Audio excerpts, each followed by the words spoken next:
本地执法人员展开联合行动，侦破了不法之徒在牙龙一个公寓单位内非法生产和储存咳嗽药水，起获总值达13万元的咳嗽药水以及各类药丸。一名涉案男子正在协助调查。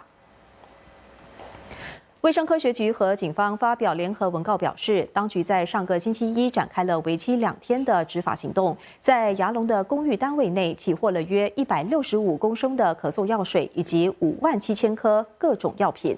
涉案男子自去年12月便在单位内制造和储存咳嗽药水和其他药物。当局根据情报，在公寓单位设下埋伏，并在男子离开单位时将他拘留。这是当局5年来起获的最大批非法药品。